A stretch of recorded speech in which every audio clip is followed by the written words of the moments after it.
Assalamualaikum warahmatullahi wabarakatuh.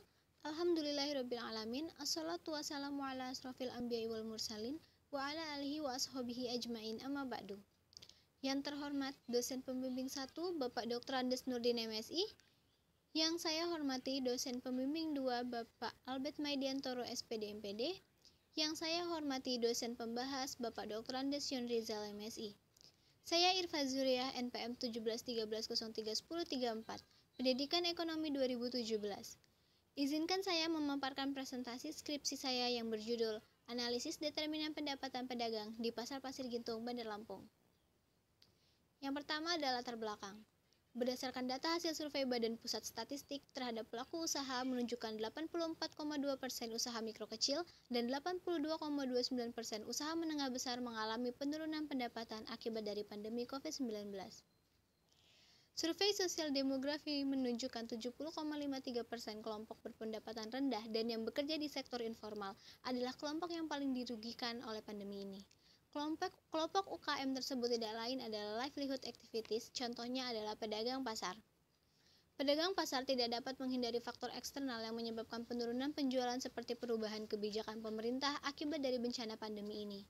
Namun, pedagang pasar dapat memaksimalkan faktor lain yang ia miliki untuk meningkatkan pendapatannya. Faktor-faktor tersebut antara lain adalah modal usaha, lama usaha, jam kerja, dan lokasi berdagang. Dari faktor modal usaha, masih banyak pedagang pasar mengalami kekurangan modal usaha, namun di sisi lain harga barang dan bahan baku justru terus mengalami kenaikan. Berdasarkan hasil survei, dampak pandemi terhadap pelaku usaha diperlihatkan 69,02% pelaku usaha mikro kecil menginginkan bantuan modal usaha sebagai bantuan yang paling dibutuhkan di masa pandemi. Dari faktor lama usaha, banyak pedagang yang belum lama menjalankan usaha, sehingga masih tergolong baru dalam menekuni usaha perdagangannya.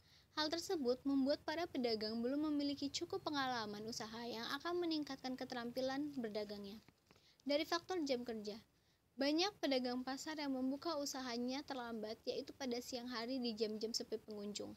Jika usaha dibuka lebih awal, waktu kerja akan semakin panjang dan lebih banyak kesempatan bagi mereka untuk memasarkan produk. Dari faktor lokasi berdagang, banyak pedagang yang lokasi berdagangnya tidak strategis karena sulit dijangkau konsumen dan tidak tersedianya lahan parkir. Lokasi yang tidak strategis tersebut akan mengurangi minat konsumen untuk melakukan pembelian. Sehingga berdasarkan permasalahan-permasalahan yang ada di lapangan, peneliti tertarik untuk meneliti bagaimana faktor-faktor tersebut mempengaruhi pendapatan.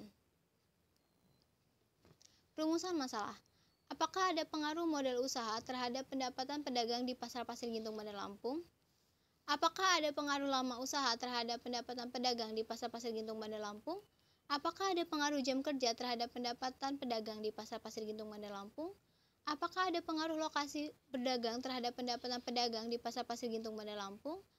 Terakhir, apakah ada pengaruh secara simultan modal usaha, lama usaha, jam kerja, dan lokasi berdagang terhadap pendapatan pedagang di Pasar Pasir Gintung, Bandar Lampung? Hipotesis penelitian. Terdapat pengaruh modal usaha terhadap pendapatan pedagang di Pasar Pasir Gintung, Bandar Lampung. Terdapat pengaruh lama usaha terhadap pendapatan pedagang di Pasar Pasir Gintung, Bandar Lampung. Terdapat pengaruh jam kerja terhadap pendapatan pedagang di Pasar Pasir Gintung, Bandar Lampung. Terdapat pengaruh lokasi berdagang terhadap pendapatan pedagang di Pasar Pasir Gintung, Bandar Lampung.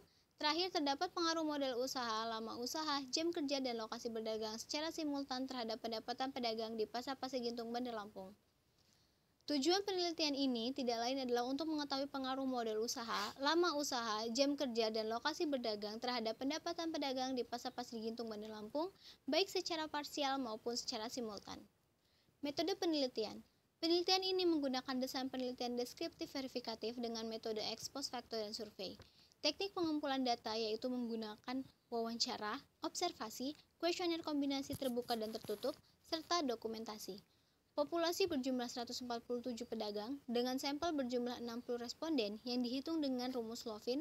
Responden ini diperoleh dengan teknik probability sampling dan metode simple random sampling. Hasil penelitian secara parsial.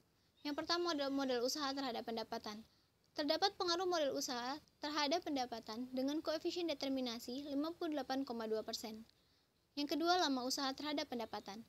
Terdapat pengaruh lama usaha terhadap pendapatan dengan koefisien determinasi 16,2%. 3. Jam kerja terhadap pendapatan. Terdapat pengaruh jam kerja terhadap pendapatan dengan koefisien determinasi 4,8%. Terakhir, terdapat pengaruh lokasi berdagang terhadap pendapatan dengan koefisien determinasi 13,8%. Hasil penelitian secara simultan. Terdapat pengaruh model usaha, lama usaha, jam kerja, dan lokasi berdagang secara simultan terhadap pendapatan pedagang di Pasar Pasir Gintung Bandar Lampung dengan koefisien determinasi 67,6%.